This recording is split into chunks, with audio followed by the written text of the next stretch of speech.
বদলেছে সরকার। 2026-এর পশ্চিমবঙ্গ বিধানসভা নির্বাচনে 207টি আসনে জয়লাভ করে সরকার গঠন করেছে বিজেপি। বিজেপির জয়ে আনন্দে চোখে জল মালদার হরিশ্চন্দ্রপুরের দাস পরিবারের।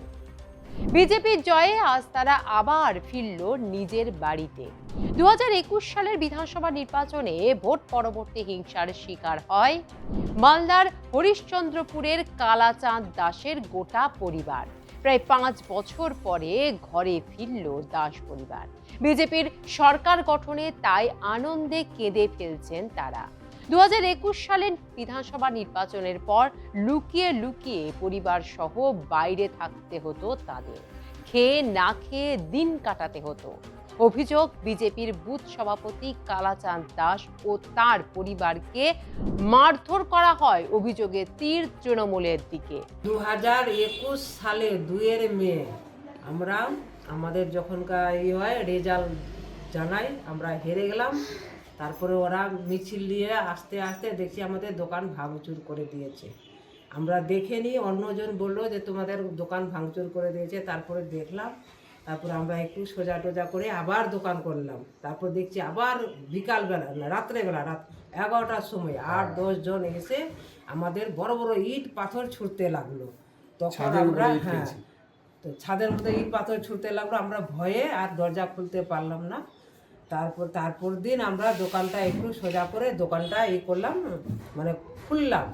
ইতিমধ্যে ওদিক থেকে এক তৃণমূলের ছেলে গুন্ডা এসে আমার হাজব্যান্ডকে, আমার ছেলে দুটোকে মানে তুলে নিয়ে চলে গেল, মানে জেল পাঠিয়ে দিল।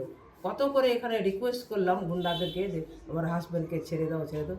বললো যে হ্যাঁ ছেড়ে দেবো, কিন্তু ছাড়লো না। নিয়ে চলে গেলো চাঁচল থেকে রেফার করে দিল মালদা কোর্টে।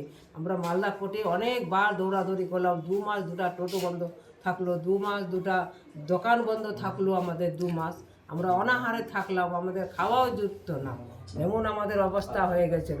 মানে আমাদের গুন্ডাদেরই জন্য আমাদের অবস্থা খুব খারাপ হয়ে গেছিলো। এখনও আমাদের কেসটা 5 বছর ধরে চলে, আমাদের অনেক টাকা পয়সা খরচা হলো। আমাদের বিজেপির এসছে মুখ্যমন্ত্রী শুভেন্দু অধিকারীর কাছে আমরা রিকোয়েস্ট করছি যেন তৃণমূলের নেতা কি গুন্ডাদের যেন বিজেপিতে না যেন নেয়। আমার কাছে এটাই রিকোয়েস্ট হচ্ছে, যেন ওদেরকে না নেয়। পার্টিটা আবার খারাপ করতে চলবে ওরা। তবে এতদিন পর তাদের জীবনে ফিরল আনন্দ। এতদিন পর বাড়ি ফিরল গোটা পরিবার। মনে একরাশ আনন্দ ও প্রত্যাশা নিয়ে ঘর বাপসি হরিশ্চন্দ্রপুরের কালাচাঁদ দাসের পরিবারের। রাজ্যে হয়েছে পালাবদল, গোটা দাস পরিবারের চোখে আনন্দের জল। কিন্তু এখনো ভুলতে পারছেন না গত 5 বছরের কথা, ভুলতে পারছেন না তৃণমূলের হিংসার কথা। 5 বছর পর বিজেপি ক্ষমতায় আসায় নিরাপত্তা আশ্রয়ের নিশ্চয়তা পেয়ে তারা ঘর বাপসি বা বাড়িতে ফিরতে পেরেছেন। আমার তো সেদিন দোকানটা বন্ধই ছিল, আমরা রেজাল্ট দেখছিলাম। ইতিমধ্যে ওদের যখন মিছিল আসছে, এই মিছিল চলাকালীন রোড দিয়ে মিছিল যাচ্ছে, ওই মিছিল চলাকালীন আমার দোকানটাকে লাত দিয়ে বাঁশ দিয়ে মেরে হুড়াহুড়ি দিয়ে আমার সব টিনের গেটকে তেপড়িয়ে বেরিয়ে এসছে। হ্যাঁ, পরে আমরা যখন খবর পেলাম যে এরকম আমার গেট ভেঙে দিয়েছে, তারপরে রাত্রেবেলা আমাদেরকে মারধর করেছে।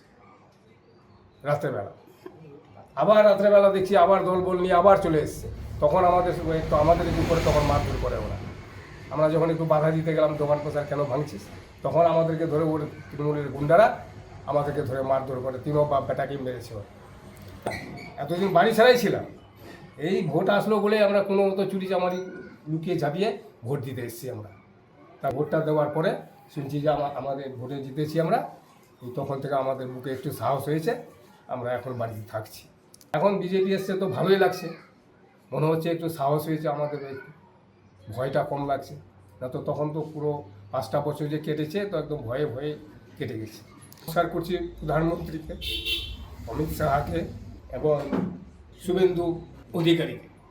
তো এনাদের কাছে আমার একটা আবেদন, যেন এই তৃণমূলের গুন্ডাদেরকে কোনো মতে বিজেপি পার্টিতে না নেওয়া হয়, এইটুকু আমি একটু রিকোয়েস্ট করে বলছি আর কি। এদেরকে যদি নিলে পরে আবার পুনরায় পার্টিটাই ধরে নিয়ে করে দিবে ওরা। এইভাবেই ভ্রষ্টাচার চলবে। রাজনৈতিক মতপার্থক্যের কারণে বিরোধী দলের কর্মীদের বাড়ি ঘর ভাঙচুর ও এলাকা ছাড়া করার ঘটনা বাংলায় প্রায়শই ঘটেছে অতীতে। কিন্তু কেন এমন হয়? যদিও বিজেপি সরকার ক্ষমতায় আসার পর একাধিক বিধায়কের মুখে শোনা গেছে শান্তির বাণী। বিরোধীদের পার্টি অফিস দখল থেকে বিরোধী কর্মীদের হেনস্থা কোনো কিছুই করা হবে না বলে জানান তারা। তাতে হয়তো অনেকটাই আশ্বস্ত হয়েছেন বিরোধীর কর্মী সমর্থকরা। কিন্তু বিজেপি সরকারের নেতা মন্ত্রীরা শান্তির বাণী দিলেও বিজেপির নিচু স্তরের কর্মী সমর্থকেরা কতটা সেটা মেনে চলবে সেটা অবশ্যই ভবিষ্যৎ বলবে। in Chandobunga nyutumte kirien hatawiden sora khulesa monete kirien hatawiden earn lekate তলাকান Bharat Disham রেনা। শুভেন্দুর মন্ত্রিসভায় জায়গা পেয়েছেন জঙ্গলমহলের মাটির মানুষ। না আছে বিলাসবহুল বাংলো, না রাজনৈতিক পরিবারের পরিচয়। একসময় গ্রামের স্কুলে পড়াতেন, কাঁধে ব্যাগ নিয়ে হেঁটে যেতেন স্কুলে। আর আজ সেই মানুষই পশ্চিমবঙ্গ সরকারের মন্ত্রী। বাঁকুড়ার রানীবাঁধের বিজেপি বিধায়ক ক্ষুদিরাম টুডু মন্ত্রী হিসেবে শপথ নেবার পর থেকেই উচ্ছ্বাসে ফেটে পড়েছে গোটা জঙ্গলমহল। তার গ্রামের কাঁচা রাস্তা থেকে উঠোন সর্বত্র এখন একটাই আলোচনা, আমাদের গ্রামের ছেলে আজ মন্ত্রী। শনিবার রবীন্দ্র জয়ন্তীর দিনে কলকাতার ব্রিগেড প্যারেড গ্রাউন্ডে প্রধানমন্ত্রী নরেন্দ্র মোদী, স্বরাষ্ট্রমন্ত্রী অমিত শাহ এবং বিজেপি নেতৃত্বের উপস্থিতিতে শুভেন্দু অধিকারীর মন্ত্রিসভার সদস্য হিসেবে শপথ নেন ক্ষুদিরাম টুডু। আর সেই মুহূর্ত থেকেই বাঁকুড়ার রানীবাঁধ ব্লকের বাগডুবি গ্রামে শুরু হয়ে যায় আনন্দ উৎসব। বিজেপি কর্মীরা আবির খেলেন, মিষ্টি বিলি করলেন, বাজি ফাটালেন। তবে সবচেয়ে বেশি আবেগপ্রবণ হয়ে পড়েন গ্রামের সাধারণ মানুষ। কারণ তাদের কাছে ক্ষুদিরাম টুডু শুধু একজন রাজনীতিবিদ নন, তিনি তাদের ঘরের ছেলে। আমি মনঃপূতভাবে খুশি, কারণ উনি আমাদের মাস্টার হয়ে আজ দীর্ঘদিন ধরে আমাদের ভারতের জনতা পার্টির পক্ষ থেকে লড়াই করে করে আসছিলেন। তো আজ উনি আমাদের রাজ্যের মন্ত্রী হিসাবে শপথ গ্রহণ করলেন এবং পদ পেলেন। এটা আমরা খুব আনন্দিত এবং পরবর্তী দিনের ক্ষেত্রে আমাদের আদিবাসীদেরকে উন্নয়নের সাপেক্ষে যাতে উন্নয়ন পদ আদিবাসীদেরকে দেখাতে পারে, সেটাই ওনার কাছে কৃতজ্ঞতা আমি রাখবো এবং ভালো কাজ করবেন এবং আদিবাসীদের উন্নয়ন পথকে এগিয়ে চলবেন। আর আর+ নিউজও পৌঁছে গিয়েছিল তার বাড়িতে। জঙ্গল ঘেরা প্রত্যন্ত গ্রাম, খুব সাধারণ একটা বাড়ি। বাইরে থেকে দেখলে বোঝাই যায় না এই বাড়ির মানুষ এখন রাজ্যের মন্ত্রী। না কোনো বাড়তি চাকচিক্য, না কোনো রাজনৈতিক প্রভাবের ছাপ। এলাকার মানুষ বলছেন মন্ত্রী হওয়ার পরেও উনি আগের মতোই আছেন, কোনো অহংকার নেই। আমরা ওনার খুব কাছের মানুষ, ওনার বাড়ি গিয়েছি। ওনার বাড়িটা এতই রুরাল যে সেখানে ফোনে টাওয়ার পাওয়া যায় না। খুব মানে যদি আমরা বলি আদিবাসী এলাকা, তাহলে আমাদের ক্ষুদিরাম বাবুর বাড়ি যেতে হবে। ক্ষুদিরাম বাবু আমাদের খুব ভালো মানুষ, উনি আদিবাসীর কথা ভাববেন। উন্নয়নের কথা যদি বলতে চাই, আমাদের এলাকা আদিবাসী অধ্যুষিত এলাকা, অবশ্যই আদিবাসীদের সার্বিক উন্নয়ন হবে। আর উনি শুধু আদিবাসীদের উন্নয়ন করবেন না, গোটা পশ্চিমবাংলা সার্বিক উন্নয়ন করবেন, এটাই ওনার কাছ থেকে আমাদের দাবি থাকবে। আনন্দ মানে তা আমরা ভাষায় প্রকাশ করতে পারবো না, কারণ উনি আদিবাসী যা হোক না, কিন্তু আমাদের মানুষ, কাছের মানুষ, মাটির মানুষ, জঙ্গলমহলের মানুষ। উনি শুধু একজন আমাদের ভারতীয় জনতা পার্টির নেতা নন, উনি শিক্ষক, সমাজসেবক। ইতিমধ্যে ওনার অ্যাক্টিভিটি আছে, উনি উন্নয়নের লক্ষ্যেই গেছেন, সেটা সার্বিক উন্নয়ন হবে, এটা অবশ্যই আমরা আশা রাখি। ক্ষুদিরাম বাবু আগে থেকেই উনি পার্টি করতেছিলেন আর মাস্টার বটে, এই জন্য অনেক স্বপ্ন করেছিল, অনেক কষ্ট করে আজকে ওর স্বপ্ন জয় হয়ে গেছে। আমরা অসংখ্য ধন্যবাদ ওকে জানাই মাস্টার সাহেব। ওখানে অনেক অসংখ্য ধন্যবাদ জানাবো, আমাদের আদিবাসী নিয়ে অনেক উন্নয়ন করবে এই বলে ওকে অনেক ধন্যবাদ জানাবো। অনেক আশা রাখছি ক্ষুদিরাম আমাদের জঙ্গলমহলে একটু মন্ত্রী হয়েছে, অসংখ্য ওকে ধন্যবাদ জানাচ্ছি। বাঁকুড়া জেলার রানীবাঁধ ব্লকের জঙ্গল ঘেরা বাগডুবি গ্রাম থেকেই শুরু ক্ষুদিরাম টুডুর জীবন সংগ্রাম। সেই সময় এলাকায় রাস্তার অবস্থা ছিল অত্যন্ত খারাপ, পানীয় জলেরও সমস্যা ছিল। আদিবাসী অধ্যুষিত এই অঞ্চলে উন্নয়ন কার্যত পৌঁছয়নি বললেই চলে। স্থানীয় বাগডুবি প্রাথমিক বিদ্যালয়ে পড়াশোনা শুরু করেন ক্ষুদিরাম টুডু। পরে তার বাবা যোগেন্দ্রনাথ টুডু ছেলের পড়াশোনার জন্য বাড়িকুলে হোস্টেলের ব্যবস্থা করেন। বাড়িকুল উদয় ভারতী উচ্চ বিদ্যালয় থেকে মাধ্যমিক পাশ করেন তিনি। এরপর বাঁকুড়ার শালডিহা কলেজ থেকে স্নাতক ডিগ্রি লাভ করেন। পড়াশোনা শেষ করে শিক্ষকতার পেশায় যোগ দেন ক্ষুদিরাম টুডু। একজন সাধারণ স্কুল শিক্ষক হিসেবেই দীর্ঘদিন কাজ করেছেন। এলাকার মানুষ বলছেন, শিক্ষক থাকাকালীনও তিনি ছাত্রছাত্রীদের খুব কাছের মানুষ ছিলেন। শুধু পড়াশোনা নয়, গ্রামের সমস্যার কথাও শুনতেন। তার পারিবারিক জীবনও খুব সহজ ছিল না। পিতা যোগেন্দ্রনাথ টুডু এবং মাতা সুন্দরী টুডুর মৃত্যুর পর পরিবারে একাধিক কঠিন সময় আসে। 2007 সালে তার ছোট ভাইয়েরও মৃত্যু হয়।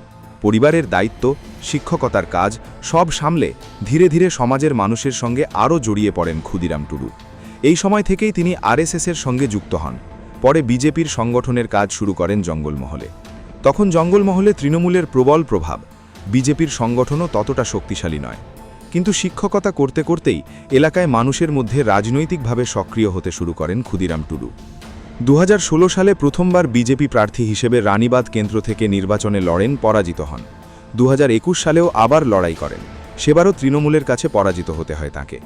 তবে হাল ছাড়েননি। জঙ্গলমহলের প্রত্যন্ত এলাকায় ঘুরে ঘুরে মানুষের সঙ্গে যোগাযোগ বাড়িয়েছেন। এলাকার জল, রাস্তা, শিক্ষা, স্বাস্থ্য, আদিবাসী উন্নয়ন এই সমস্ত ইস্যুকে সামনে রেখে কাজ চালিয়ে গিয়েছেন।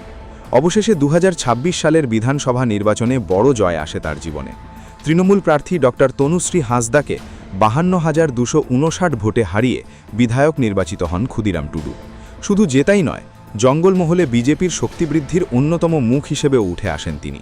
তারপরই আরও বড় চমক, শুভেন্দু অধিকারীর নতুন মন্ত্রিসভায় জায়গা পান ক্ষুদিরাম টুডু। 5 জন মন্ত্রীর মধ্যে অন্যতম তিনি। রাজনৈতিক মহলের মতে জঙ্গলমহলের আদিবাসী ভোট ব্যাংকের প্রতি বিশেষ বার্তা দিতেই ক্ষুদিরাম টুডুকে মন্ত্রিসভায় গুরুত্বপূর্ণ জায়গা দেওয়া হয়েছে। কারণ দীর্ঘদিন ধরে জঙ্গলমহলের উন্নয়ন, আদিবাসী মানুষের অধিকার এবং গ্রামীণ সমস্যাকে সামনে রেখে রাজনীতি করেছেন তিনি।